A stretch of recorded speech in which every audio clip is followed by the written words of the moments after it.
Supreme Overlord Xyrax of the Galactic Hegemony was not having a good day. The latest report from his intelligence division sat before him, and its contents were disturbing.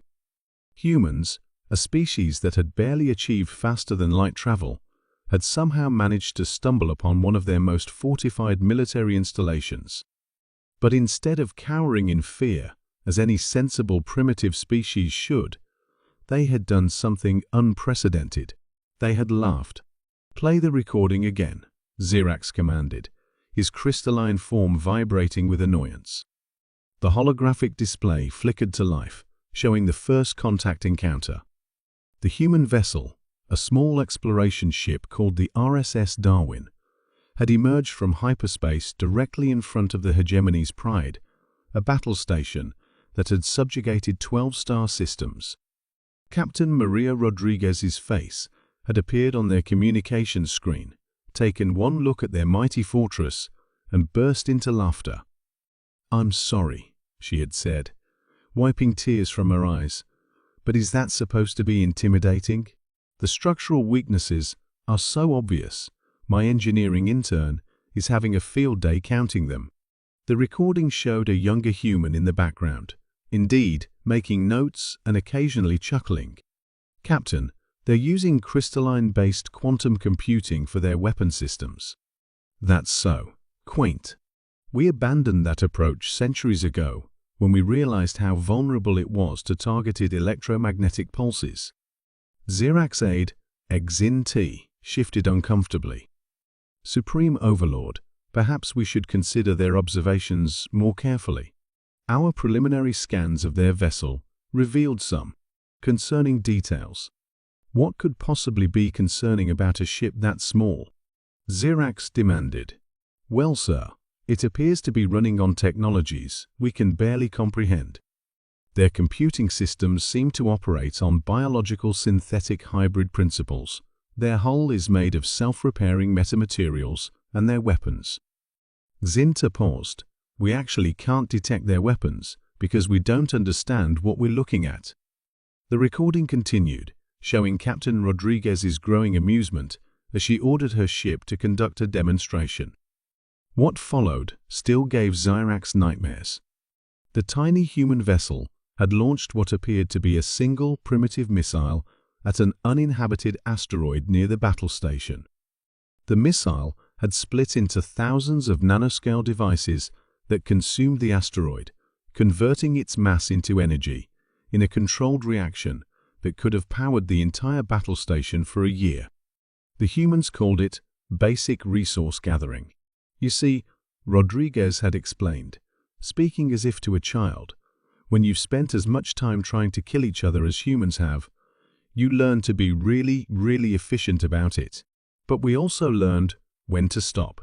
Your empire here?" She gestured at the battle station. "It's like watching kids play with matches near a fusion reactor." The recording ended with Rodriguez offering the Hegemony technical consultation services to help them avoid embarrassing themselves in front of other spacefaring races. Xyrax's crystalline form clouded with fury. "They mock us. Us? The Galactic Hegemony that has ruled for 10,000 years. "Sir," Xin-T interjected, "perhaps we should consider their offer. Our latest intelligence suggests that humans develop their technology through constant warfare and competition among themselves. They achieved in a few thousand years what took us tens of thousands in relative peace. Their perspective could be valuable." And now, a familiar voice cut in through their communication system. "You're learning why it's important to have better cybersecurity protocols." Captain Rodriguez's face appeared on all screens simultaneously.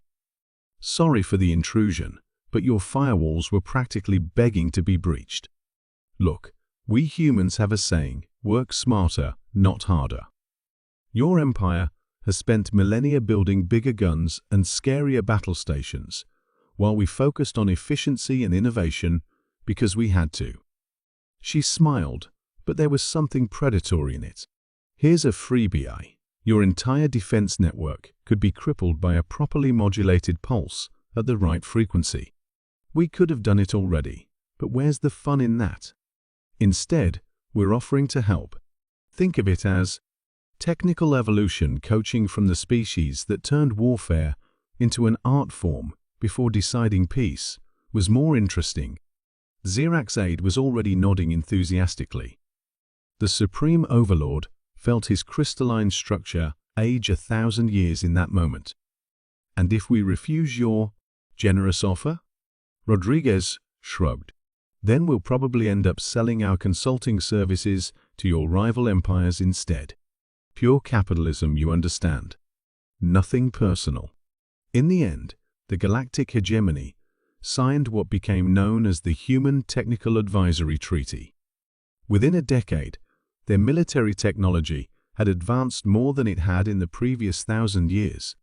The humans, true to their word, turned out to be excellent teachers, if somewhat condescending ones. And whenever a new species would rise up to challenge the hegemony, they would find themselves facing not just an empire, but an empire armed with human ingenuity.